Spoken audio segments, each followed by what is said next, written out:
Welcome to mission with concept. हम देख रहे हैं बिहार एक परिचय इम्तियाज अहमद का वस्तुनिष्ठ का सेक्शन इतिहास। मगध के प्रवर्ती गुप्त शासक, अब इन्हें देखेंगे। मगध के प्रवर्ती गुप्त वंश का संस्थापक कौन था? ऑप्शन है कृष्ण गुप्त, दामोदर गुप्त, माधव गुप्त, कुमार गुप्त तृतीय। इसका आंसर होगा कृष्ण गुप्त।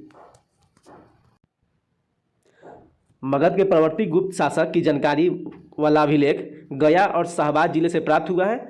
उत्तर गुप्त या प्रवर्ती गुप्त के संस्थापक कृष्ण गुप्त थे। कृष्ण गुप्त का शासन 480 ईस्वी से 502 ईस्वी तक माना जाता है।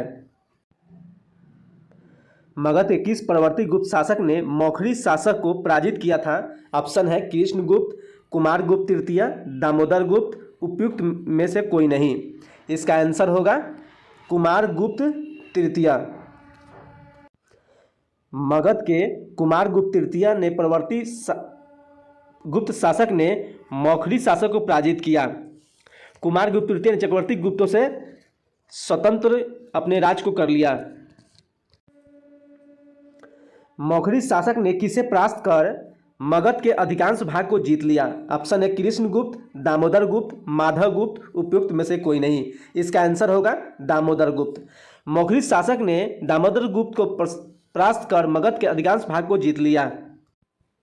नेक्स्ट है हर्षवर्धन ने किसे मगध के क्षेत्र में अपना प्रतिनिधि बनाया था? ऑप्शन है दामोदर गुप्त, आदित्य सेन, जीवित गुप्त, माधव गुप्त। इसका आंसर होगा माधव गुप्त। हर्षवर्धन ने माधव गुप्त को मगध के क्षेत्र में अपना प्रतिनिधि बनाया था। याद रखना है कि हर्षवर्धन के समय ही ह्वेनसांग भारत आया था।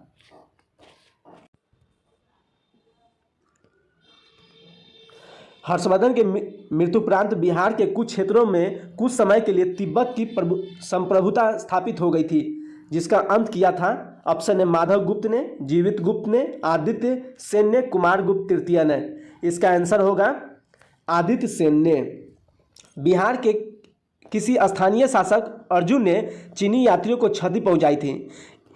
प्रतिशोध स्वरूप में तिब्बत और नेपाल की सेनाओं ने बिहार पर आक्रमण किया और ऐसा माना जाता है कि बिहार के कुछ क्षेत्र को वह अपने अधिकार में भी कर लिया था।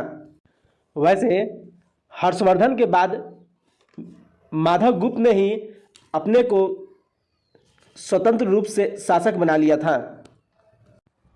मगध के किस प्रवर्ती गुप्त शासक ने अश्वमेध यज्ञ का आयोजन किया था? ऑप्शन है आदित्य सेन, माधव गुप्त, जीवित गुप्त, दामोदर गुप्त। इसका आंसर होगा आदित्य सेन।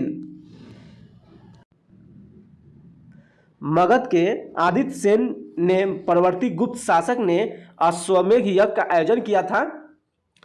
कुमार गुप्त तृतीय ने चक्रवर्ती गुप्तों से स्वतंत्र कर लिया था।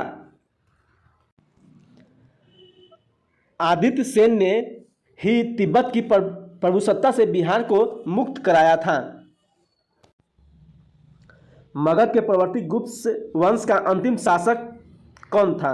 ऑप्शन है आदित्य सेन, जीवित गुप्त द्वितीय, माधव गुप्त, कुमार गुप्त तृतीय। इसका आंसर होगा जीवित गुप्त द्वितीय। मगध के प्रवर्ती गुप्त वंश का अंतिम शासक जीवित गुप्त द्वितीय था। कन्नौज के शासक ने जीवित गुप्त द्वितीय की हत्या कर इस वंश का अंत कर दिया।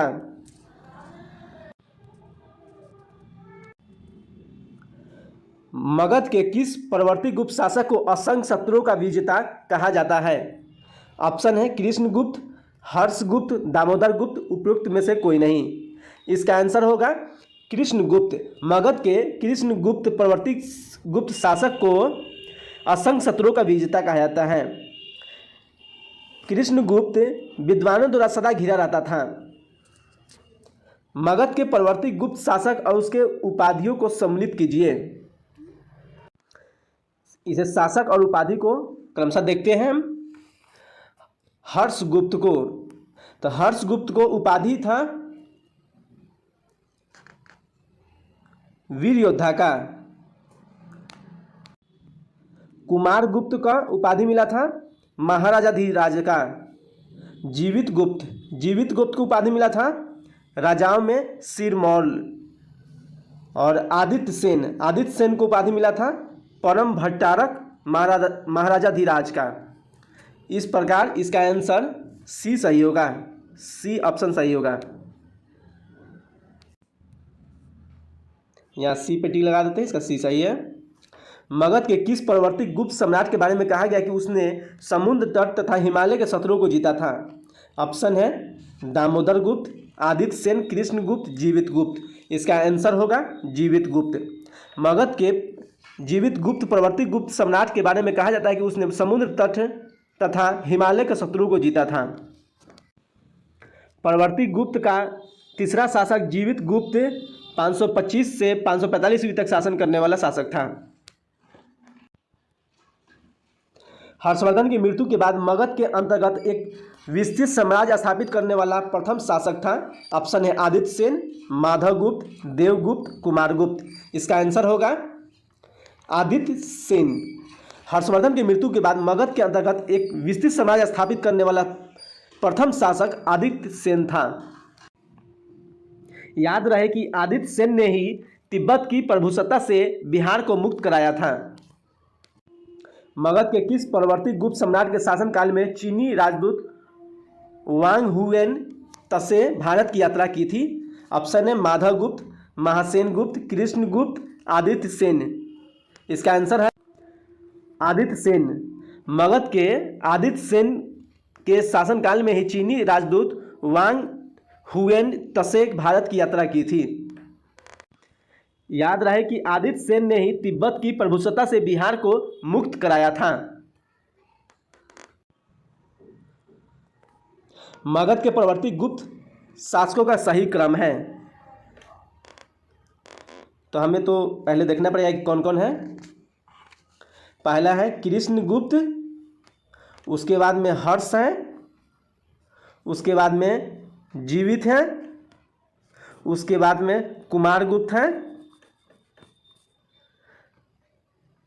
अतः इसमें आंसर बी मिल रहा है। कृष्ण गुप्त, हर्ष गुप्त, जीवित गुप्त, कुमार गुप्त, दामोदर गुप्त, महासेन गुप्त, देवगुप्त, माधव गुप्त, आदित्य सेन। इसलिए इसका आंसर बी सही होगा। माधव के प्रवर्ती गुप्त शासकों का सही क्रम है कृष्ण गुप्त, हर्ष गुप्त, जीवित गुप्त, कुमार गुप्त, दामोदर गुप्त, महासेन गुप्त, देवगुप्त, माधव गुप्त, आदित्य सेन। आगे हम देखेंगे गुप्तोत्तर युग और बिहार। Thank you. हम देखेंगे गुप्तोत्तर युग और बिहार। चीनी यात्री इत सिंह बिहार का भ्रमण किया था लगभग। ऑप्शन है 405 ईस्वी पूर्व में, 635 ईस्वी पूर्व में, 673 ईस्वी पूर्व में, इनमें से कोई नहीं। इसका आंसर होगा 673 ईस्वी पूर्व में।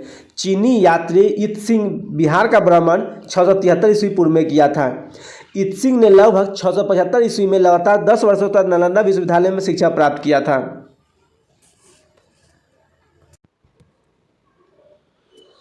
हर्षवर्धन के समय में बिहार राज्य में कौन सा विश्वविद्यालय प्रसिद्ध था? ऑप्शन है चंपारण, गया, पटना, नालंदा। इसका आंसर होगा नालंदा। हर्षवर्धन के समय में बिहार राज्य में नालंदा का विश्वविद्यालय प्रसिद्ध था। चीनी यात्री हेनसोंग ने किस विश्वविद्यालय में अध्ययन किया था? ऑप्शन है तक्षशिला, विक्रमशिला, मगध, नालंदा। इसका आंसर होगा नालंदा। चीनी यात्री हेनसोंग ने नालंदा विश्वविद्यालय में अध्ययन किया था। हेनसोंग ने नालंदा विश्वविद्यालय में 635 से 640 यानी 5 वर्षों तक अध्ययन किया था। हेनसोंग ने पाटलिपुत्र की यात्रा किस वर्ष में की थी? ऑप्शन है 635 ईस्वी में, 636 ईस्वी में, 637 ईस्वी में, 638 ईस्वी में। इसका आंसर होगा ए 635 ईस्वी में। हेनसोंग ने पाटलिपुत्र की यात्रा 635 ईस्वी में की थी। बोध गया के महाबोधि बोधि वृक्ष को क्षति पहुंचाने वाला शासक था। ऑप्शन है ग्रहवर्मन, हर्षवर्धन, शशांक, राजवर्धन। इसका आंसर होगा शशांक। बोध गया के महाबोधि वृक्ष को शशांक ने क्षति पहुंचाया था। शशांक बंगाल का शासक था जो क्रूर एवं धर्मार्थ था। अंत तक देखने के लिए धन्यवाद। अच्छा लगा हो तो लाइक करें, सब्सक्राइब करें एवं एजुकेशनल ग्रुप में शेयर कर दें। Thank you.